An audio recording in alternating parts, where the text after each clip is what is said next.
Welcome to Olympus, the podcast that will guide you through the cosmos and Greek myths to find the path to self-awareness. Out there, in the silent vastness that separates Mars from Jupiter, orbits a belt of rocky bodies forgotten by the formation of the great planets. It is the main asteroid belt, a ring of cosmic debris that never found the force to come together into a true world.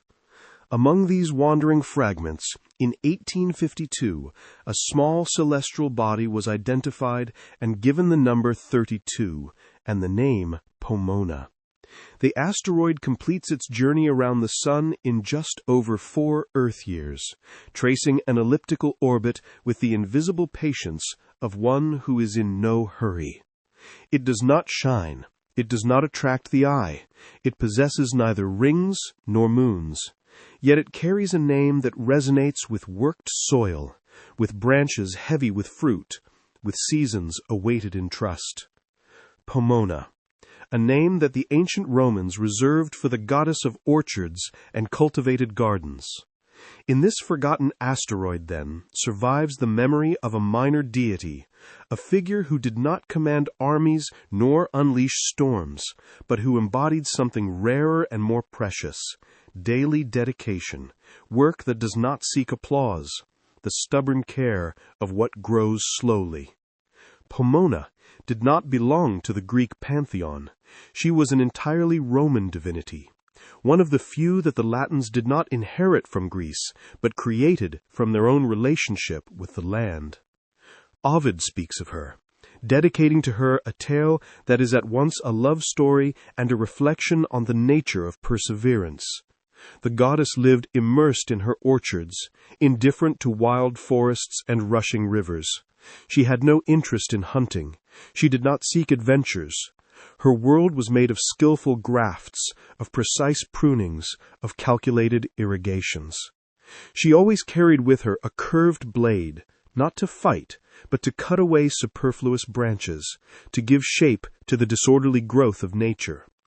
While other nymphs bathed in springs and danced in the woods, Pomona remained bent over her plants, speaking to them as one speaks to living creatures that need attention.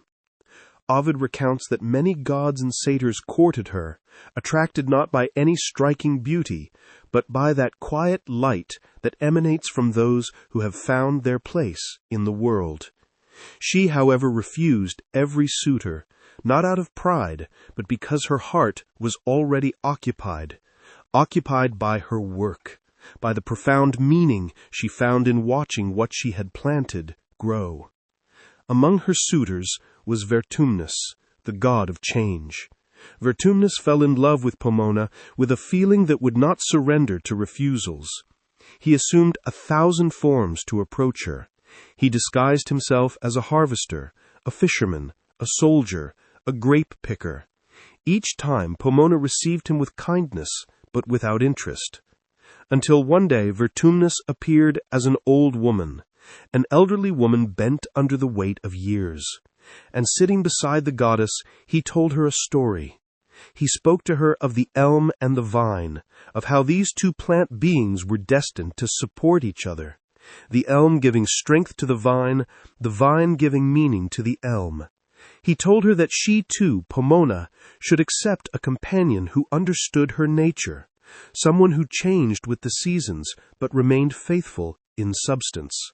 It was through words, not through force or deception, that Vertumnus finally won Pomona's heart.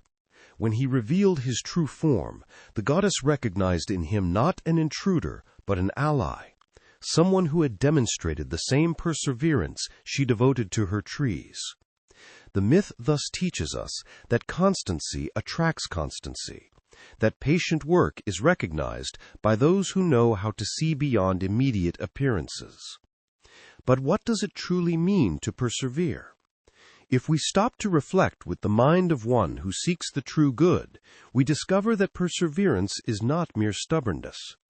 To be stubborn means to repeat the same gesture even when it has lost meaning, means to cling to a result without questioning its value. Perseverance is something different. It is the capacity to keep intention alive when circumstances change, to adapt the means without betraying the end. The wise person who cultivates their own soul, as Pomona cultivated her orchards, knows that every day brings new challenges. One day it will be drought, another a sudden frost, yet another the parasites that attack the leaves. The response cannot always be the same, yet the objective remains identical, to make something good grow.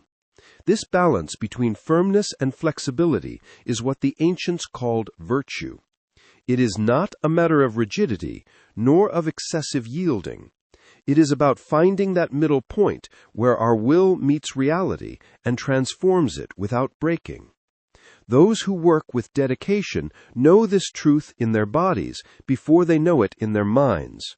They know that forcing serves no purpose, that haste ruins, that the best results come to those who know how to wait while acting.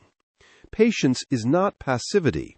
It is rather an intense activity of the spirit, a loving vigilance over what we are building.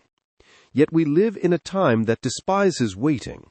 We are surrounded by promises of immediate results, of shortcuts that spare us the effort, of solutions that require only a click. The ethic of patient work appears obsolete, almost naive.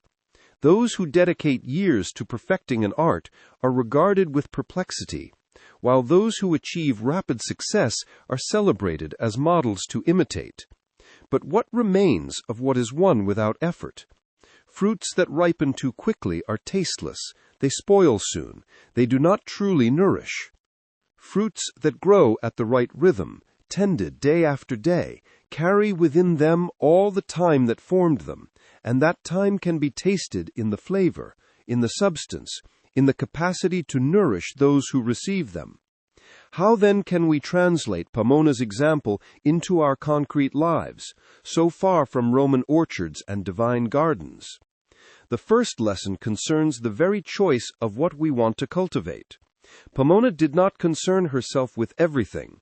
She had delimited her field. She had chosen her trees. She had excluded what did not belong to her.